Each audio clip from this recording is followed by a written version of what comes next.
Un sueño, un programa que hacemos cada vez para más emisoras, Julia Higueras y Fernando J. Aguas.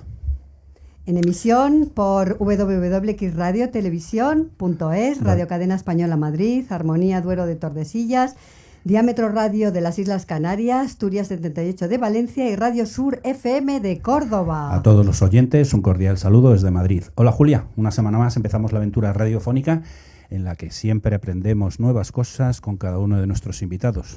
Invitados que, como siempre, tienen cosas muy interesantes que contarnos. Venga, pues ¿quién nos visita hoy? Cuéntanos. Pues fíjate, hoy nos van a acompañar David Morán, que está en el estudio, que acaba de llegar con la lengua afuera, pero Hola, ha llegado. Hola David. Y Adriano Bañuelos, que está en Londres. Hola Adriano, Julia. ¿Cómo estás? ¿Qué tal Muy bien, por la capital del Támesis? ¿Bien? Bien, helados hoy. Esta mañana hemos amanecido congelados. No me digas, pues aquí hace un calor tremendo. Sí, ingenieros los dos de telecomunicaciones y los dos de COP, de CO2 panel, para hablarnos del dióxido de carbono, de su relación con los contagios por la COVID y de los sistemas de detección de este asesino silencioso que fabrican. Y desde Líbano nos va a acompañar África de Robert, gran periodista, que nos va a sorprender con temas increíbles y muy interesantes que pasan en el Oriente Próximo. Pues como hacemos siempre, empezamos recordando a nuestros oyentes que Diario Salir Anoche Tuve un Sueño nace de la colaboración de Diario Salir y de Anoche Tuve un Sueño, dos revistas con estilos y contenidos diferentes, pero con un objetivo común: el optimismo, el compromiso social, la solidaridad y la accesibilidad y la protección medioambiental. Siempre con sentido crítico, abierto a la esperanza y con vocación de servicio público. Esto es Diario Salir, Anoche Tuve un Sueño. Julia, te hago la pregunta de rutina, salvo cuando estoy rebelde sin causa. ¿Estás preparada? Estoy preparadísima, lista a fuego.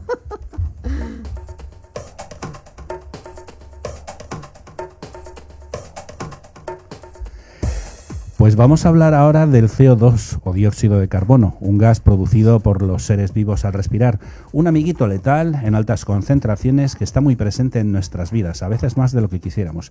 Existe una relación directa entre la cantidad de partículas de CO2 en el ambiente, poco o mal ventilado, y la probabilidad de contagiarnos de enfermedades por la existencia de patógenos, virus y bacterias en ese ambiente. El nivel de CO2 es, por tanto, un excelente indicador de la salubridad del aire de un recinto. Pero quienes saben realmente de esto son David Morán, que ya lo presentaba Julia al inicio, ingeniero de telecomunicaciones, y Adriano Bañuelos, que está en Londres, de CO2 Panel, una empresa compuesta por un equipo de ingenieros españoles que llevan más de 15 años desarrollando sistemas tanto de software como de hardware para cubrir distintos tipos de necesidades. Hola David Morán. Hola Adriano Bañuelos. Muy buenas. Bienvenidos a Diario Salir Anoche Tuve un Sueño. Muchas gracias, un placer estar aquí con vosotros. Bueno, un placer teneros por aquí, a los dos. Os voy a empezar a preguntar cositas, porque yo de esto la verdad es que tengo que confesar que entiendo bastante poco, o sea, ni papa. Uno de esos equipos de los que hablaba Fernando es un... Perdona, me están diciendo, ¿te puedes acercar un poquito al micro? Ahí. Acércatelo a ti. Quiérelo. Ahí está bien. Ahí está mejor, sí. Vale, Muchas gracias. Gracias, Borja. Bueno, o lo que os comentaba, que uno de estos equipos es un detector de uso y precisión industrial pensado para conocer los niveles de CO2 en el ámbito de la restauración, centros de ocio, aulas, salas de reuniones o estancias donde sea conveniente vigilar el nivel de CO2. Sí, correcto. Todo esto empezó un día, estábamos en una terraza, pues en octubre, noviembre, en una terraza de un bar, y entonces hacía algo de fresco y queríamos entrar en el restaurante, ¿no? Como en Londres. Y queríamos entrar al restaurante, pero ya habíamos empezado a escuchar al respecto de que la transmisión del COVID principalmente pues es por aerosoles, y al final el COVID pues es ese bicho, ¿no?, que viaja suspendida en otras partículas que puedan estar en el aire, y el CO2 pues es uno de esos partículas por las que se puede transmitir, ¿no? Y entonces empezamos a pensar en que debería haber un sistema en los bares o en los restaurantes que permitiera dar una garantía al público para que entiendan que eso está bien ventilado y que se puede ir con seguridad, ¿no? Y ahí fue como nació un poco todo este sueño de CO2 Panel. Muy bien, pues antes de entrar en CO2 Panel queremos saber por qué es tan importante el control de CO2 en espacios cerrados donde se reúnen esas personas que comen, estudian o se divierten. Lo estabas apuntando, Sí. que se transporta... Claro, el COVID principalmente se transmite por aerosoles, ¿no? Nosotros no somos ni médicos ni científicos, ¿no? Pero sí que hemos leído bastante al respecto. Perdón, que me acerco ya al micro.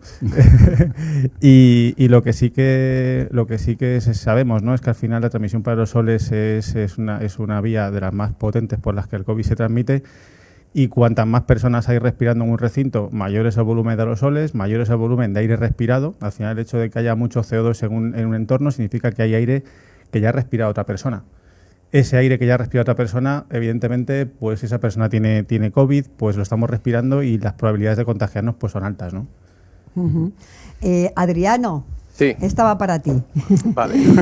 Podemos decir entonces que es vital que todas las personas que compartan un determinado espacio, como decía David, conozcan, ¿no?, que es peligroso porque, peligroso, que pueden contraer el virus y el virus está en el ambiente, ¿no?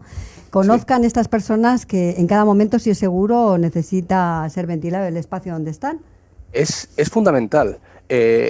Hoy, por ejemplo, salía que el CDC, que es el Centro de Infecciones Infecciosas de Estados Unidos, decía que la transmisión, por ejemplo, por superficies, que es lo que hasta ahora hemos todos estado locos limpiando, es de 1 entre 1000 la probabilidad de cogerlo, que realmente no es el principal foco de infección, que el principal foco de infección no son las superficies. Y está habiendo desde los últimos 3 meses un gran giro hacia la ventilación. Así que la ventilación es fundamental. La entrada de aire nuevo es lo que realmente extrae el aire ya respirado, como decía David, por otras personas, y entonces podemos estar respirando aire que no ha sido respirado.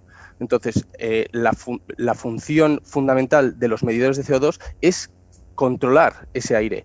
Y dependemos muchas veces de si el día es ventoso y tienes una ventana, es suficiente. Si el día no es ventoso y hay calma chicha, por decirlo así, entonces no es suficiente. El número de personas, la actividad que están haciendo dentro. Entonces, todo eso no se puede regular de otra forma que no es midiendo ese CO2. Claro, además en el entorno, si el agua, por ejemplo, alguien me decía un día, dice, claro, es que si el agua está turbia, si esta botella que tenemos aquí delante, el agua estuviera turbia, yo no me la bebería, pero yo no tengo la capacidad de ver el ambiente turbio, Claro. ¿no? Entonces, por eso es tan importante tener un indicador como es un medidor de CO2 que nos diga si el ambiente es seguro o si simplemente hay que ventilar, ¿no? Lo que pasa es que proponéis controlar esos ambientes para que resulten seguros, luego nos contaréis cómo lo hacéis, pero una cosa es tener una medición y otra que luego en los sitios donde esas mediciones puedan ser altas en CO2 pongan el remedio. Claro. ¿Cómo se puede hacer esto? Sí, a ver, esto está siendo muy curioso, ¿no? Porque estamos llegando a muchos sitios donde a veces el dueño del local lo que nos dice es, pónmelo un poco a prueba, no sea que me salga muy alto y tenga que cerrar, ¿no? Entonces, bueno, al final todo el mundo que lo está poniendo, realmente hasta lo que nos estamos encontrando es que la gente está siendo muy responsable. Todo el mundo que lo pone lo coloca además el aparato en sitios en los cuales la medición va a ser una medición buena. El aparato no se puede poner en cualquier sitio porque el CO2 es un gas que pesa, por tanto tiende a bajar. Hay que colocar el medidor en una zona que sea realmente representativa.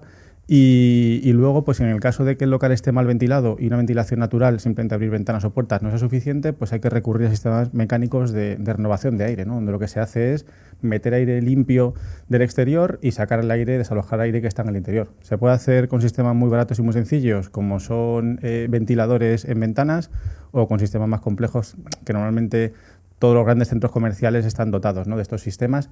Algunos lo que pasa es que los encienden más, otros encienden menos, porque daros cuenta de que meter aire de la calle pues es una pérdida de energía importante, ¿no? Si estamos con aire acondicionado a 18 grados y fuera el aire está a 35, pues todo el aire que metamos caliente pues es energía que el edificio está perdiendo, ¿no? Entonces está un poco ahí esa lucha entre renovación de aire y sostenibilidad energética.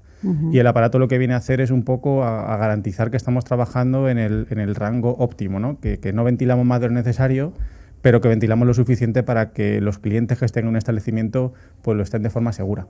¿Y cómo funciona esto? O sea, a mí me vendes este aparato y me dices, oye, Julia, para ver cómo funciona, si lo ponemos aquí en el estudio, donde sea, ¿cómo se...? Pues es muy fácil. Mira, medidores hay varios tipos, ¿no? Hasta que nosotros irrumpimos un poco en escena, lo que había era mucho medidor de mano. Eran medidores que la gente transportaba en su bolso y lo miraba, lo ponía.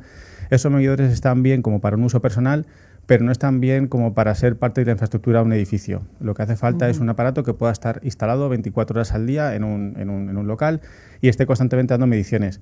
¿Cómo funciona? Pues es muy sencillo. Simplemente tienes que enchufarlo a la red eléctrica, darle, en el caso de nuestro aparato, darle red wifi, decirle a qué wifi se tiene que conectar, y el aparato está constantemente midiendo y cada 5 minutos va a enviar la medición que ha hecho de CO2 a la nube, a nuestro servidor. Y después, en el panel de control, pues tú puedes evaluar realmente cuál ha sido la tendencia, si está subiendo, si está muy alto, si no está muy alto. Y además de eso, el propio aparato tiene tanto una luz como un zumbador, un aparato que suena, un pitido, que lo que hace es avisarte cuando se supera un cierto umbral de que hay que ventilar, ¿no? El CSIC elaboró una guía con recomendaciones y la importancia de medir el nivel de CO2 en las aulas para garantizar la seguridad de las personas, y vosotros habéis diseñado el CO2 Panel siguiendo las recomendaciones de este informe para diseño y desarrollo del producto, ¿no? La pregunta va de Londres, venga. Sí, pues efectivamente, una de los motivos, de las razones por desarrollar un aparato lo más affordable, o sea, lo más barato y asequible posible, es poder llegar a los colegios. Los colegios tienen un presupuesto muy, muy ajustado y se buscaba crear algo que pudiese ser de utilidad para los colegios. Entonces, la razón para el PI, que es el aparato que tenemos que tiene una luz que indica y mide, es basándose en esas recomendaciones y de forma que pueda usarse para dar seguridad en las aulas, se creó específicamente ese producto. Como decía David, mide, pasa toda esa información a un servidor, de forma que los profesores pueden estar viendo, o los directores de los colegios pueden estar viendo esa información, ver cómo mejorar esa ventilación. Por ejemplo, leía hace un par de semanas una profesora diciendo que cada vez que traigo a los alumnos del patio se dispara el CO2.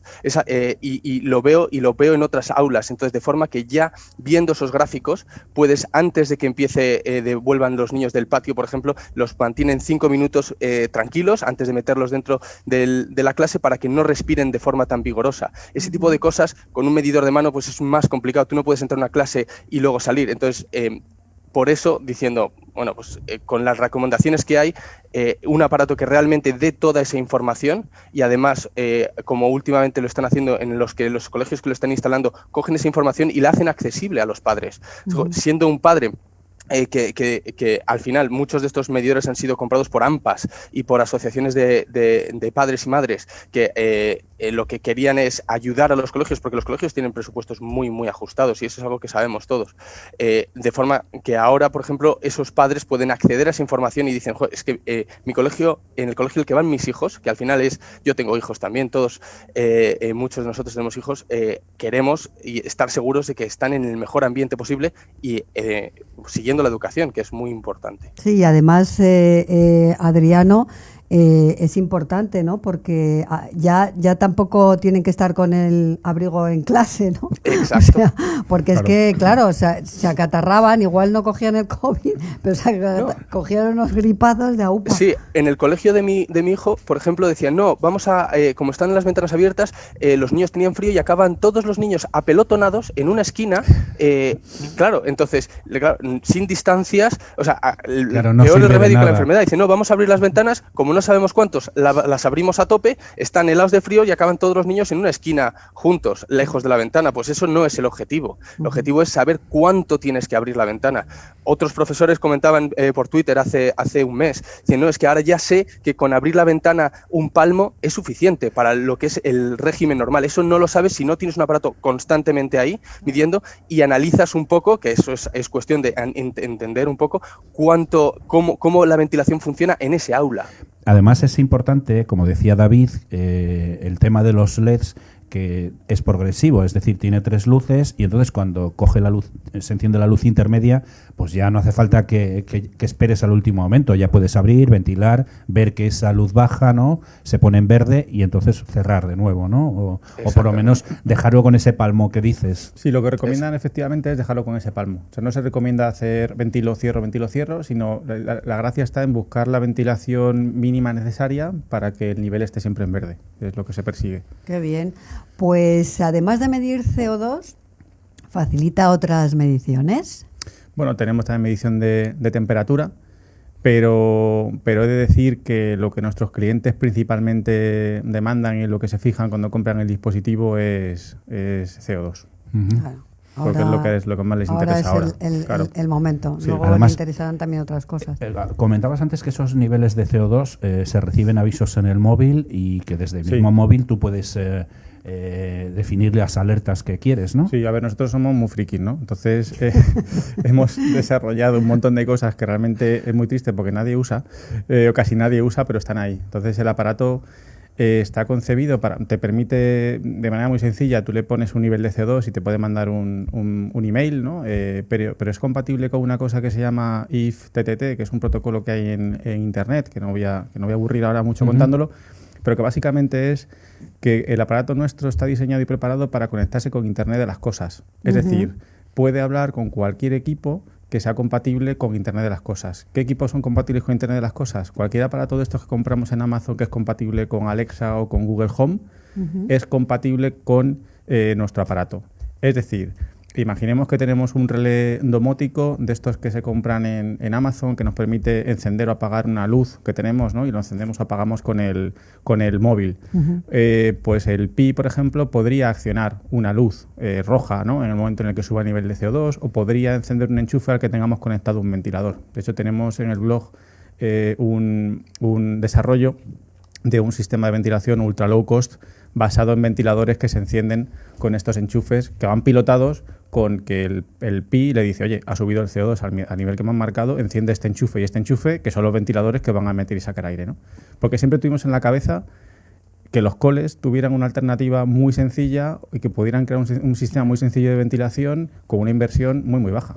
Vale, sí, yo soy... en la página web es lo que lo decía, hay un DIY, un hazlo tú mismo, sistema tremendamente asequible, además dando un link de dónde te tienes que comprar un relé domótico, dónde tienes que hacerlo, cómo se programa, copia este código literalmente si lo necesitas, para que un colegio en un presupuesto ínfimo pudiese montar un sistema si lo necesitase, porque en el comedor, por ejemplo, que es uno de los sitios donde mayor riesgo hay, los comedores, donde hay pues más griterío, más movimiento y la ventilación muchas veces es un poquito más escasa, para montar en un comedor un sistema por un presupuesto de risa, nada de miles de euros como algún colegio puede estar pensando y tiene miedo de implementarlo, sino cosas muy asequibles. ¿Cuál es el precio? Ay, perdona, que te corto. Iba a hacer una pregunta trampa. Yo soy un usuario de un restaurante, llego al restaurante y me gustaría saber si está en los límites del CO2. Yo de alguna forma, sin tener que mirar la luz, ¿puedo saber los límites en los que está en CO2 ese sitio, ese local? Sí, mira, justo estamos ahora trabajando en eso, porque nos hemos centrado hasta ahora bastante en los coles, que son los que han comprado muchas unidades, ¿no? Y los coles al final tienen una necesidad muy concreta y es que ellos no quieren que los niños tampoco estén pendientes del número, porque los niños están para ir para aprender, no tienen que distraerse, ¿no? Entonces los coles se han centrado en tener ellos la información, en designar un responsable COVID del centro que estuviera pendiente de que todas las aulas tuvieran un nivel de CO2 bueno, ¿no? Que no estuviera por encima de lo normal. Por eso es tan importante que la información esté centralizada en un panel y no haya 50 medidores de mano.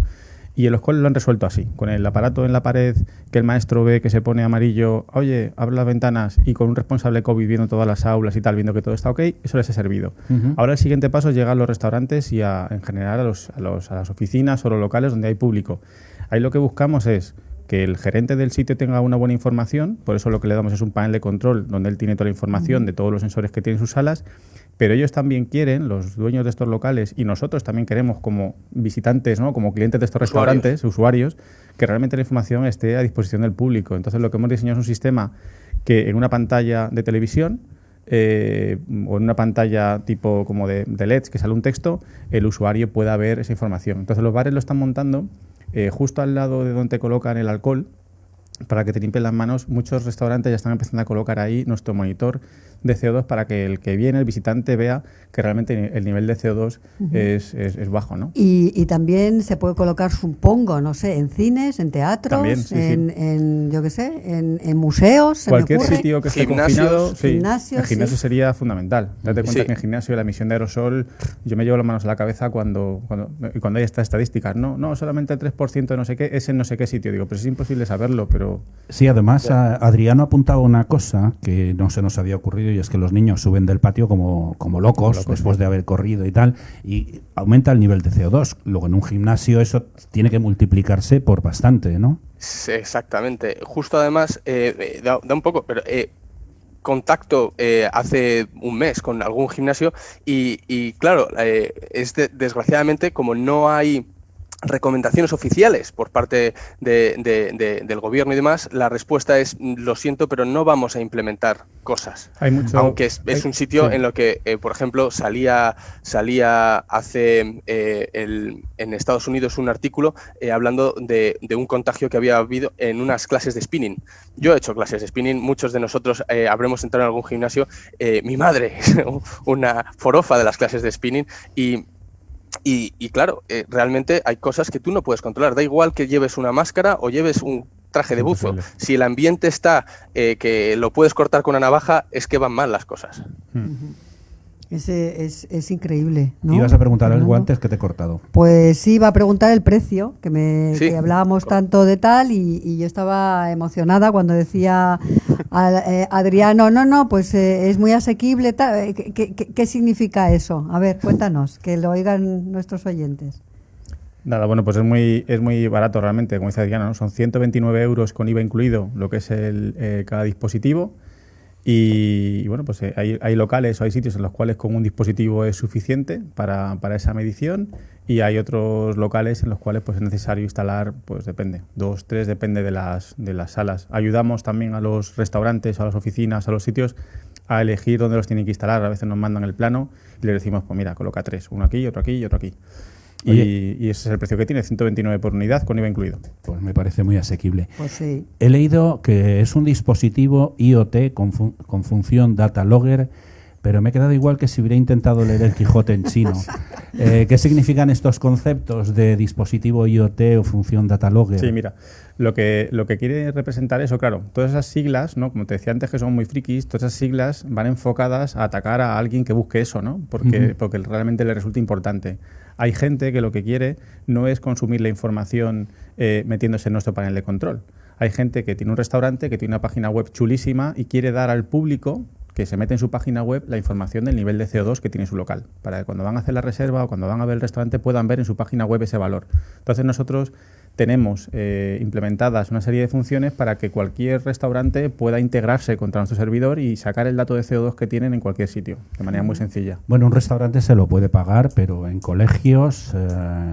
¿Conoce el Gobierno, el Ministerio de Sanidad vuestro proyecto? ¿Le interesa? ¿Os apoya de alguna forma? Nosotros, la verdad es que somos bastante pequeños, ¿eh? Somos frikis y bastante piojillos, en el sentido de que pues, nos juntamos un día a montar esto, nos estamos dando a conocer ahora también, gracias también a la gente que lo está poniendo, lo está probando, y la propia gente, la propia comunidad de usuarios en Twitter nos está ayudando mucho a que se nos conozca. Y bueno... los coles principalmente lo están haciendo por su propia a músculo de ellos, y principalmente muchas veces de los AMPAs. Los propios AMPAs están poniendo 2-3 euros cada padre y los están comprando prácticamente ellos porque no tienen prácticamente financiación. Sí, porque no es una gran cantidad, pero si hay que poner uno por aula, pues al final eso se va multiplicando. Un cole puede colocar al final pues 10, 15, 20, tenemos centros que tienen 30 y al final eso, claro, es un desembolso importante para ellos. Pues estamos ya terminando porque nos queda nada, 2 minutillos. Adriano, ¿dónde podemos encontrar CO2 Panel? Pues CO2 Panel lo podéis encontrar en la página web en co2panel.com en España, también en co2panel.co co.uk en UK, y últimamente estamos contactando también a través de compañeros y gente para moverlo en otros países de la Unión Europea. David también puedo comentar que tiene bastante gente interesada por México y algunos otros países de Sudamérica. Yo espero que la gente empiece poco a poco a concienciarse de la importancia y al final como clientes lo demanden. Cuando yo voy a un gimnasio o un restaurante, demandar que esa información la quieres, porque es al final lo que... Es vital. Vital, sí, vital. Señor. ¿Quieres añadir alguna cosa más tú, David? No, nada más, que un placer haber estado hoy con vosotros y poder debatir, ¿no?, al respecto de este tema. El placer es nuestro, y yo voy a hacer una puntualización, y es que si se pueden gastar 53 millones en salvar una compañía aérea que no tiene mucho futuro, pues el gobierno podía escuchar esto y aportar algo para que los colegios puedan dotarse de estos aparatos. Fíjate, yo pido incluso algo menos, y es que se dejen un poco de trato pandémico, de tanta limpieza, por ejemplo, de máquinas en gimnasios o tantas cosas que realmente no son efectivas y lo saben, y realmente inviertan o apunten o ayuden a la gente a entender dónde está el problema para que se puedan proteger bien, ya sea con medidor o sin medidor, pero que se protejan bien. Ya, pues nada, apuntamos, lo decimos, ¿no? Y que la gente eso iba a decir, ¿no? Vamos a repetirlo, www.co2panel.shop, ¿no? Sí, .com. .com. Vale. Las dos se redirigen al mismo dominio. Perfecto, pues nada, muchísimas gracias, David. Muchas gracias, Adriano. Cuídate del frío, abrígate bien. Y nada, un placer haberos tenido por aquí y por habernos explicado un poquito más qué es este CO2 panel. Y bueno, y que invitamos a los oyentes que bueno, que si pueden, que lo compren. Pues sí. Bueno, pues nada, muchas gracias a los dos. Gracias a vosotros. Cuidaos mucho. Un placer. Chao.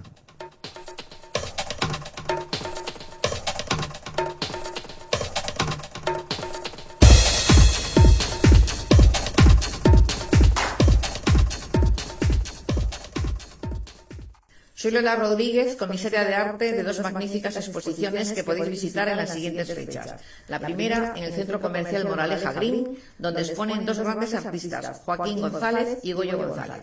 Se puede visitar desde el 17 de abril al 16 de mayo. Y la segunda, en la Galería de Arte del 95, donde tenemos una colectiva de Maybach Gallery, participando los siguientes artistas: Abraham Benzadón, Joaquín González, Héctor López, Mónica Jimeno, el grupo Línea Viva y como artista invitado Héctor Delgado. Se puede visitar del 19 al 23 de abril. Cualquier duda o pregunta la podéis hacer en el correo grupodeartelv@gmail.com. Os esperamos con mucha ilusión.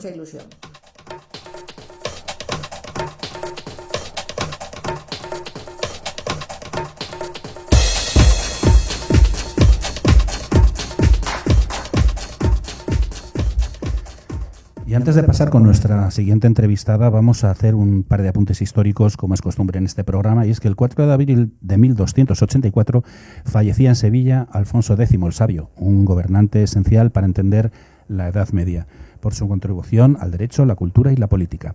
Era hijo de Fernando III el Santo, al que sucedió en 1252 en el trono del reino ya unido de Castilla y León. Y como hijo de Beatriz de Suabia, aspiró a la corona imperial de Alemania, pero el Papa Gregorio X se opuso a su elección. Sus obras jurídicas más relevantes fueron las 7 partidas y el Foro Real, con una clara influencia del derecho romano. En el ámbito cultural escribió libros de saber, de astrología, con sus tablas alfonsíes, el lapidario, un tratado sobre piedras preciosas y metales, y los libros de ajedrez, dados y tablas. Promovió la Escuela de Traductores de Toledo, formada por intelectuales, cristianos, judíos y musulmanes, y se adoptó al castellano como lengua oficial. Participó en la conquista de Murcia y en la paz con Jaime I de Aragón y contrajo matrimonio con la hija del rey aragonés. Promovió la Reconquista y conquistó Cádiz, Jerez de la Frontera, Lebrija y Medina Sidonia, y ordenó la repoblación de Baja Andalucía. En la entrada del Tribunal Supremo de España hay 2 estatuas, una del emperador Justiniano y la otra de Alfonso X el Sabio, por su contribución al derecho. En marzo de 1503 tenía lugar la batalla de Ceriñola entre España, cuyas tropas eran comandadas por Gonzalo Fernández de Córdoba, conocido como el Gran Capitán, y las tropas francesas mandadas por Luis de Aramagro, Armañac, que fueron vencidos. El hidalgo Gonzalo Pizarro Aguilar, padre de Francisco Pizarro, luchó junto al gran capitán como uno de sus capitanes de confianza. Esta victoria supuso la hegemonía de España durante casi 150 años hasta la derrota de Rocroi. La hazaña del gran capitán se estudia en los manuales de historia militar, ya que cambió para siempre el arte de la guerra. Sus tácticas se adelantaron 4 siglos a las del mismísimo Napoleón. Revolucionó el arte de la guerra y decidió la batalla en 1 hora, pese a que el ejército francés era superior en número, ya que tenía 10.000 guerreros, entre caballeros, jinetes, infantes y piqueros, mientras que las tropas españolas estaban formadas por 7.600 efectivos. El gran capitán cambió la primacía de la caballería pesada por la infantería. Así dio orden a sus caballeros de que llevasen en sus caballos a infantes, para que estos avanzaran con mayor rapidez. Ante las quejas de los caballeros, que lo consideraban una deshonra, él mismo transportó un infante. Y como recurso defensivo ordenó cavar fosos donde clavaron estacas. ¡Ay, Dios! Este cordobés siempre fue un oficial cercano a sus hombres, con sentido del honor y súbdito leal a los reyes católicos. Pues gracias a Carlos Matilla por su colaboración en esta sección y sus siempre interesantes aportaciones históricas.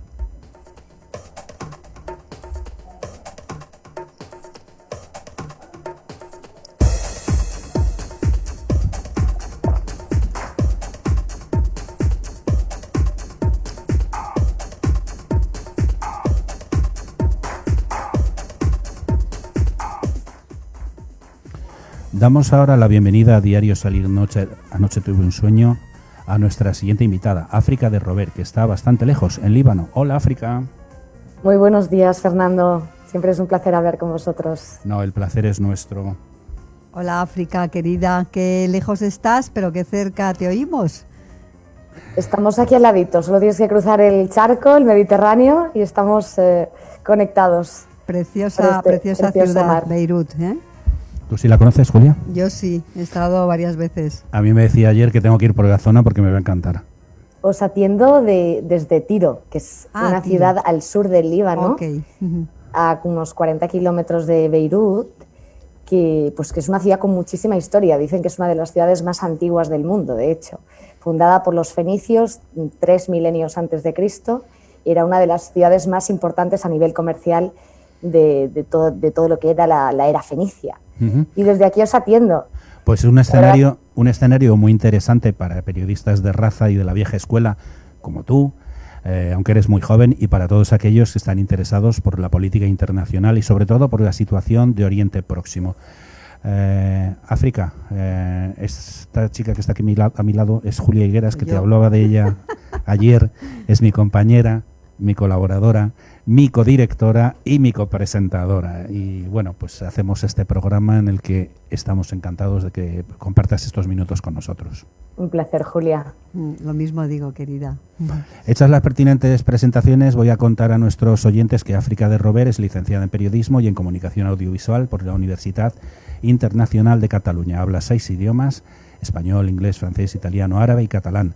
Periodista y reportera de televisión con amplia experiencia en medios de comunicación, donde tiene bastantes años de ejercicio profesional de alto nivel, aunque ya he dicho que es muy joven. Empezó en La Vanguardia, en su Barcelona natal, en 2006 en la sección de Economía, redactando artículos de macro y microeconomía y analizando mercados. En 2010 pasó a BTV, la televisión local de Barcelona, para trabajar en la producción, redacción y edición de reportajes. En 2011 colaboró con Fixer, o producción local para el canal estadounidense Travel Channel, y ese mismo año fichó como reportera. Yo tengo un día hoy, estoy torpísimo. Es que no has dormido nada y no eso dormido, se nota, querido. No he dormido. Julia lo ha dicho y es verdad, es que no he dormido, lo siento. Digo que fichó como reportera para el equipo de investigación del magazín matinal de Antena 3, Espejo Público, donde trabaja desde entonces en la producción, redacción y edición de reportajes de investigación, crónicas de sucesos, testimonios inéditos y exclusivas en directo y en diferido. De septiembre de 2020 a enero de 2021 ha estado trabajando también para Naciones Unidas en relaciones con los medios, y ahora desde hace ya casi 2 años hace que estás en Líbano. Ni siquiera un año, pero hasta ahora me has presentado estupendamente, pero llevo 1 año y medio aquí, contando los 4 meses que, como te dije, me quedé me quedé clavada en España por el confinamiento. Fui de visita y me quedé allí unos 4 mesecillos, o sea que en total he estado un año aquí, un año muy intenso, porque desde que llegué estalló la revolución, después, como sabéis, pues empezó una crisis tremenda, después la tremenda explosión también del puerto de Beirut, y ha sido un año muy, muy intenso. Parecen 2 años, pero es un año. Vamos a ir desgranando eso hasta donde podamos, porque tienes muchísimo que contarnos. Tengo que confesarte, Julia, que ayer estuvimos hablando por teléfono pues prácticamente 2 horas y se nos pasó volando. Había tantas cosas de qué hablar que yo le decía, mañana va a ser imposible resumirlo esto en unos minutos, ¿no? Pues hay que hacer ese ejercicio porque no tenemos nada más que 25 minutos, creo. Pues vamos a intentarlo.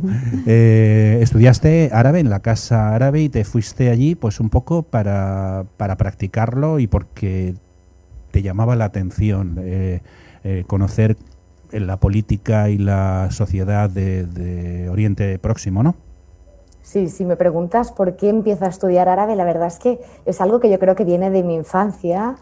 El 11S lo viví en Nueva York y a la vez tenía muchísimo contacto con la población magrebí en España, porque mi padre vive en una zona donde hay mucha población magrebí y la verdad es que tuve mucho contacto con la población árabe cuando era pequeña.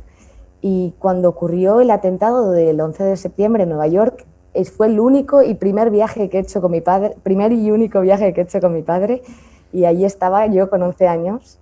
Y la verdad es que desde entonces ese conflicto, ese no entender lo que está ocurriendo en el otro lado, en ese Oriente que parece tan lejano pero está tan cerca de nosotros, pues me intrigó, y desde los 18 años pues también empecé a estar un poco implicada a través de actividades de voluntariado con el mundo saharaui. Me fui al Sáhara y empecé desde los 18 años estudiando árabe, y después de 8 años en la televisión trabajando feliz y muy intensamente, cubriendo todo tipo de temas, tenía la espina clavada de querer recuperar el árabe, porque al final, hasta que no te vas al lugar donde se practica el idioma, no lo aprendes. Y entonces decidí pedirme un año de excedencia, que gracias a Dios tenemos el derecho en España de pedirse un año de excedencia para ampliar los estudios, y decidí mudarme aquí a practicar el árabe y a estudiar. Y entonces me matriculé en una universidad,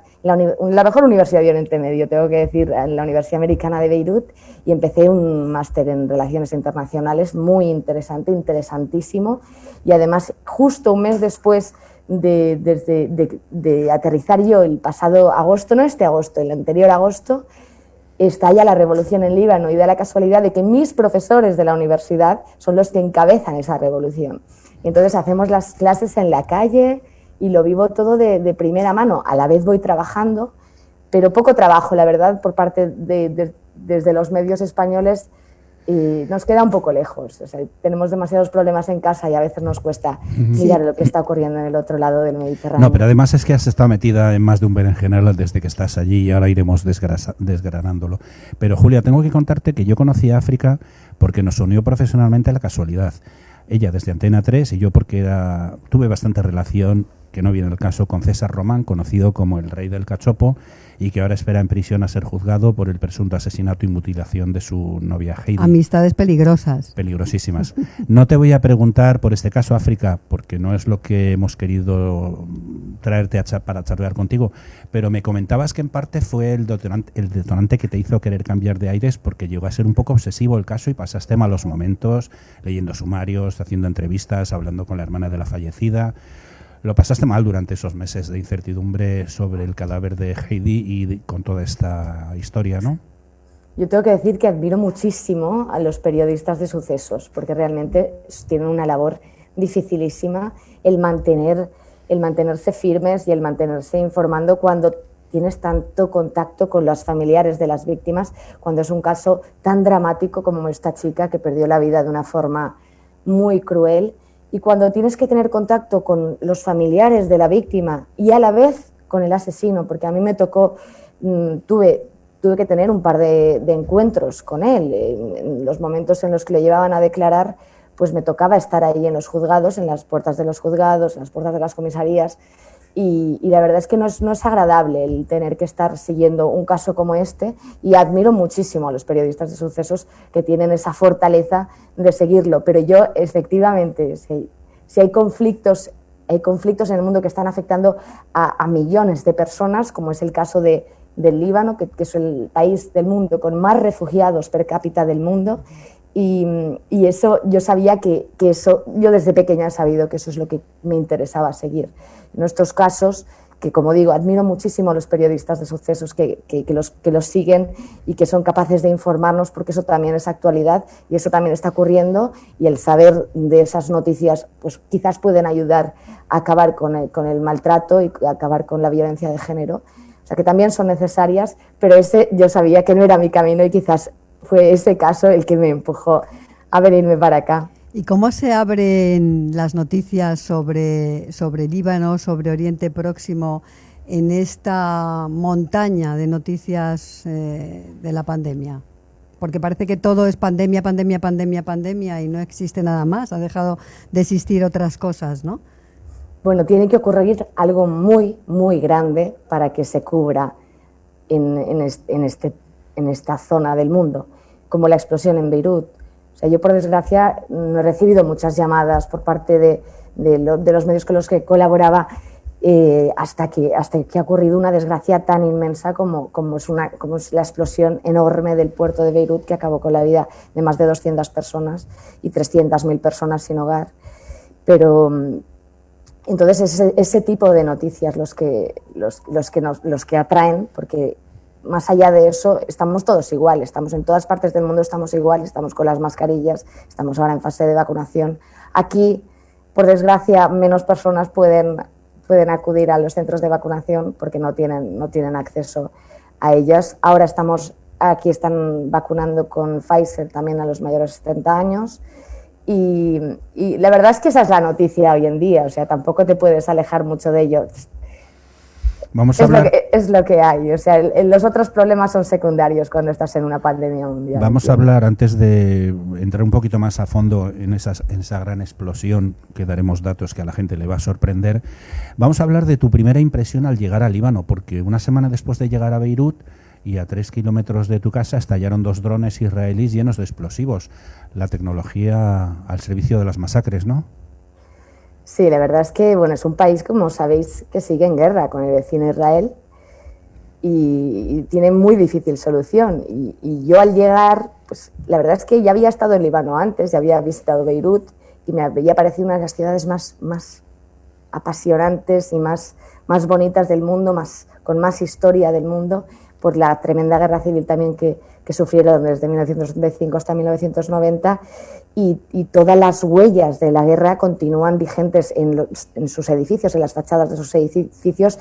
Podéis ver pues toda la metralla, todavía están, todos los huecos de las balas siguen allí, siguen en los edificios. Pero lo que yo no imaginaba es que me iba a pasar nada. La semana siguiente de llegar, pues eso, 2 drones israelíes sobrevuelan un presunto almacén de armas de Hezbollah. Ya sabéis que aquí hay una milicia que también es partido político, que es Hezbollah, el partido de Dios, que tiene representación parlamentaria, pero para la Unión Europea y para Estados Unidos está considerado un partido terrorista. Salvando las distancias, para que la gente lo entienda, ¿podríamos interpretarlo como lo que ocurría aquí durante una época entre ETA y Herri Batasuna? Sí. Representación parlamentaria por un lado, sí. Grupo armado sí. o banda terrorista por otro. Sí, en este caso sería el grupo armado no estatal más grande y más fuerte del mundo, Hezbollah. Ya sabéis que están financiados por Irán, y de hecho el ejército de Hezbollah es más fuerte, tienen más efectivos que el ejército libanés, con lo cual se puede equiparar, pero a gran escala, por así decirlo. O sea, son muy fuertes. Ahora mismo están luchando en el bando de Bashar al-Assad contra el ISIS y contra otras milicias en Siria. Y aquí en el sur del Líbano estarían ejerciendo esa resistencia contra Israel, que ya sabéis que las invasiones son constantes. Entonces, son muy, muy activos y los ves en todas partes. O sea, tú ves a personas armadas y vestidas con los escudos del ejército libanés, y también ves a ese ejército secundario, los chicos lo llaman aquí, y que van con pistolas muy grandes y que mantienen el control en todas partes. De hecho, en muchos pueblos de aquí, del sur del Líbano, el sur del Líbano es una zona controlada por Hezbollah. O sea, este mapa que tengo aquí detrás es, bueno, los oyentes no lo pueden ver, pero vosotros sí que me podéis ver. Y el sur del Líbano... Bueno, ellos lo ven en pequeñito. Controlada por esa milicia, especialmente en el sur del Líbano. Te iba a decir, antes de que preguntes, Julia, que en algunos momentos tenemos un pequeño desfase entre tu voz, a ti te escuchamos perfectamente, pero la imagen a veces tiene un desfase. Lo digo para que quien nos esté escuchando, allí tenéis problemas con las transmisiones de wifi de internet.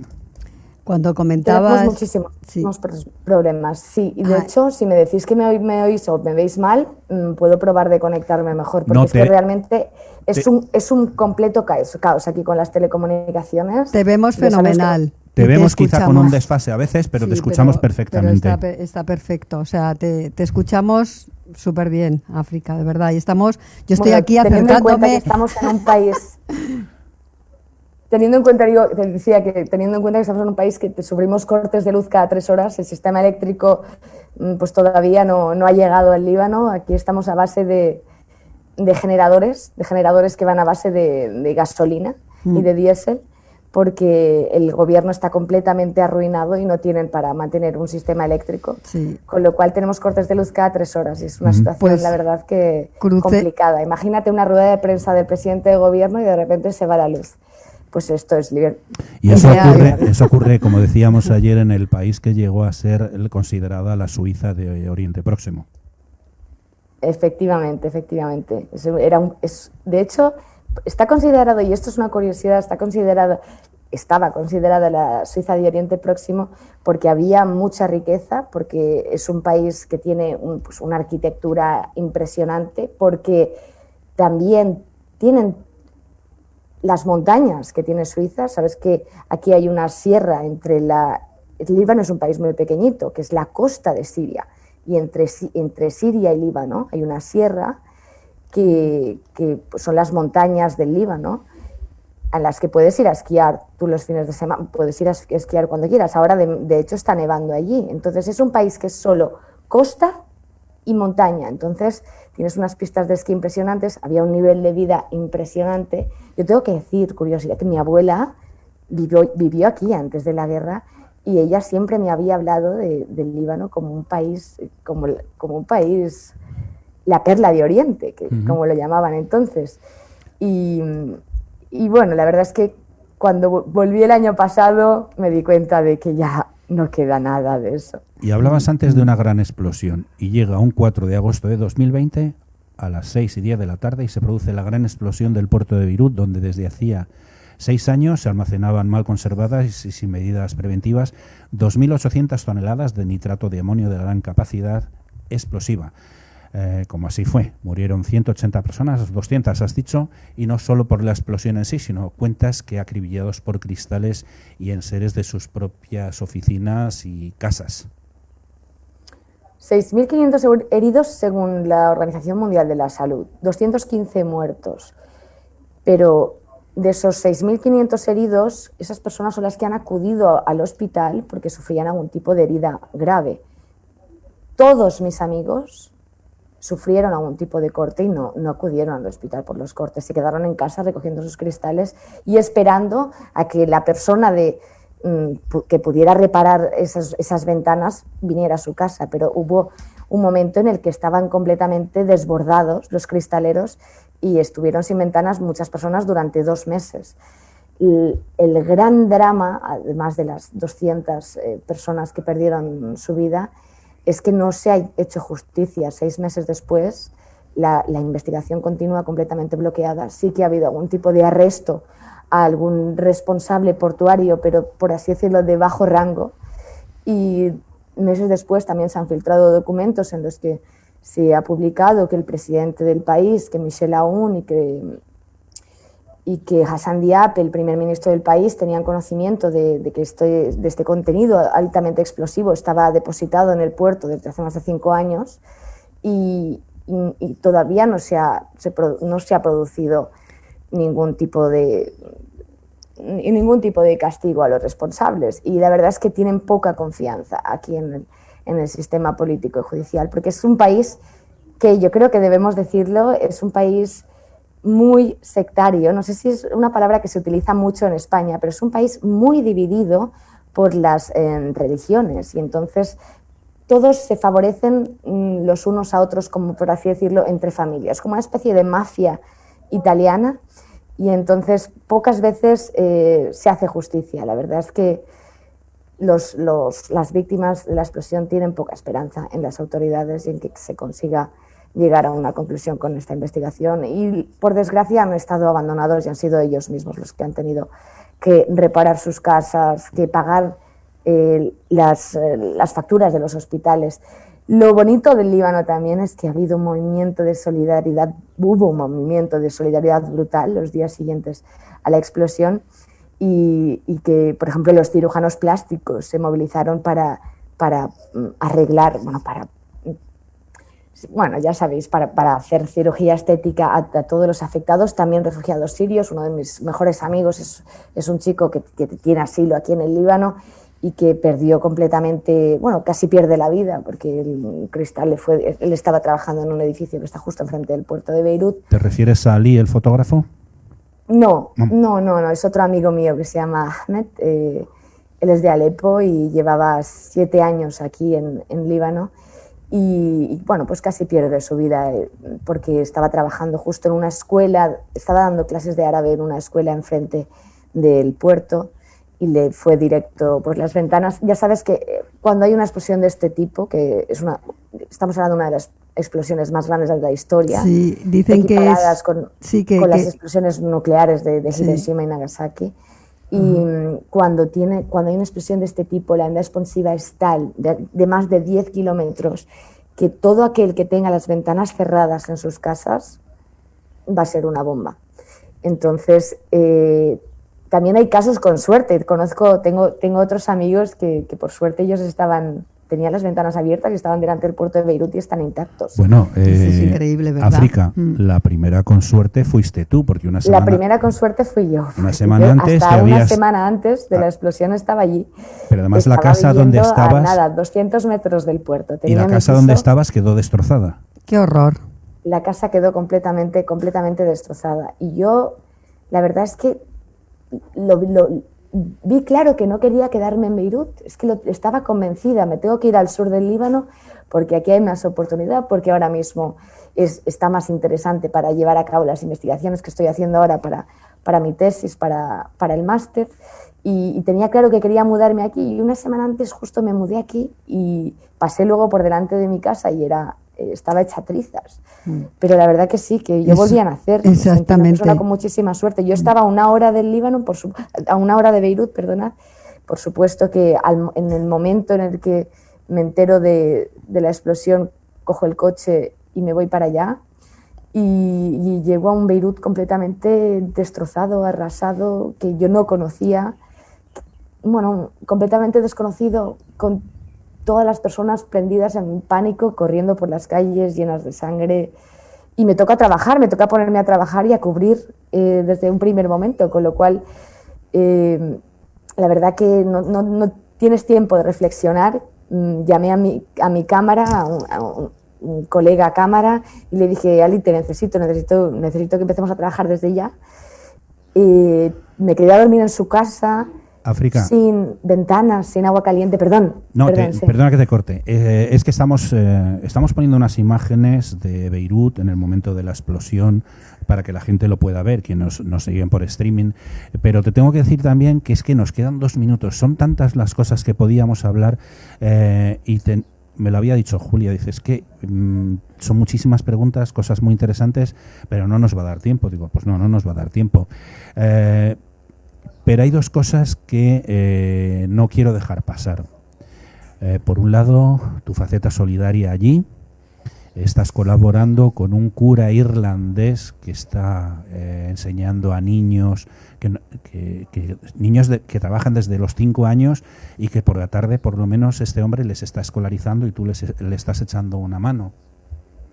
Sí, yo, como os he dicho antes, Líbano es uno de los países con más refugiados del mundo, porque primero sufrieron, pues, los que huían del genocidio armenio vinieron para acá, luego los palestinos y luego los sirios.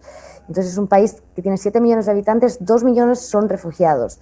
1 de cada 4 habitantes son refugiados y la mayoría de estas personas son niños que están sin escolarizar, por desgracia, que están la mayoría de ellos trabajando desde muy pequeñitos, desde los 3, 4, 5 años, vendiendo servilletas, agua, trabajando también en restaurantes.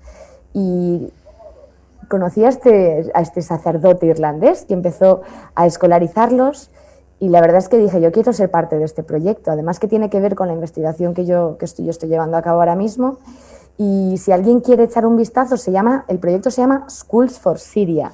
Y están ahora mismo aquí en el Líbano con 200 niños escolarizándonos por las tardes. La mayoría de los niños sigue trabajando por las mañanas porque por desgracia no tienen otro tipo de ingreso en sus casas, pero por las tardes están yendo a la escuela y no sabéis cómo cambian, no sabéis cómo se les alegra la cara en cuanto llegan al cole, vuelven a ser niños de nuevo. ¿Y cómo se puede colaborar contigo y con este cura para que llegue algún fondo o alguna historia? Si quieren echar un vistazo en Google, si escriben Schools for Syria, lo primero que les va a aparecer es una cuenta de Facebook. Se pueden poner en contacto con esa cuenta de Facebook en Schools for Syria, y si no, que me busquen a mí por redes sociales. Me llamo África de Robert, que me busquen por Instagram y que se pongan en contacto conmigo, que yo les indico cómo pueden ayudar. Incluso si quieren hacer algún tipo de voluntariado o si alguien se quiere venir para acá a ayudar, hace mucha falta. Bueno, pues me has quitado una pregunta, porque te iba a preguntar que si podíamos dar tus redes y ya las has dado tú. ¿Puedes repetirlas? Sí, bueno, me llamo África de Robert, me podéis buscar en Instagram. Y bueno, si queréis poneros en contacto conmigo por correo electrónico es africa.derobert@gmail.com y allí os contestaré a todo lo que queráis. Y la verdad es que se me ha hecho muy cortito, me quedo con muchísimas ganas de contaros todo. Sí, se han quedado muchas preguntas en el tintero. Yo tenía un montón de preguntas. Pero bueno, tienes una última de las tropas. De las tropas, bueno, tengo tantas que recuerdo, quería comentar con África el momento que yo llegué a Beirut, ¿no? Y que me pareció que era la Niza de Oriente Próximo. La verdad que me dejó impactada y me dejó impactadísima también los edificios con esos agujeros de bala, ¿no? Y eso que comentabas, ¿no? La población civil caminando tranquilamente, conviviendo con los boinas azules de Naciones Unidas, que estaban cada 2 por 3. Recuerdo que 3 días después de marcharme de Beirut, pues hubo atentados otra vez. Bueno, es algo que sucede allí todos los días, pero que tiene una vida maravillosa, que Beirut es una ciudad increíble y bueno, sé que también que estás colaborando con las tropas españolas del FINUL bajo la bandera de Naciones Unidas, hablando de los boinas azules, y que están situadas, bueno, muy cerca de donde tú estás, en Tiro, ¿no? 700 militares desplegados aquí en el sur del Líbano, españoles, fíjate. Tenemos. En total hay unos 10.500 peacekeepers, tropas de manutención de la paz, que fueron la primera misión de paz que se estableció en el mundo para establecer esa paz entre el Líbano e Israel, y tenemos 700 tropas españolas, 15 de ellas, por desgracia, perdieron su vida pues luchando contra Israel y también intentando desarmar esta milicia, a Hezbollah, y aquí están rodeándome por todas partes. De hecho, creo que mi vecino también trabaja para UNICEF. Joder, pues se nos ha acabado el tiempo. Se nos quedan cosas como que estuviste colaborando con José Andrés, el chef español, que estuvo repartiendo comidas, y bueno, muchísimas cosas más. Te has hecho una especialista en política nuclear. ¿Cuándo podemos contar contigo otra vez? Pues cuando queráis. Ya sabes, Fernando, que podéis llamarme cuando quieras. Y aquí haremos un huequito para hablar otra media horita, cuando quieras. Pues te tomamos la palabra. Muchas gracias, África de Robert, por habernos acercado a la situación de Oriente Próximo y especialmente de Beirut. Como te decía, se nos quedan muchísimas cosas en muchísimas el tintero. Preguntas en el tintero, África, así que contaremos contigo, te vamos a tomar la palabra seguro. Ha sido un placer por habernos enseñado tantas cosas sobre ese lado del planeta. Cuídate mucho, por favor. Un abrazo muy fuerte y oye, nos debemos un café, ¿eh? Cuando quieras, aquí en Beirut, por eso, ¿eh? Bueno, o cuando vuelvas.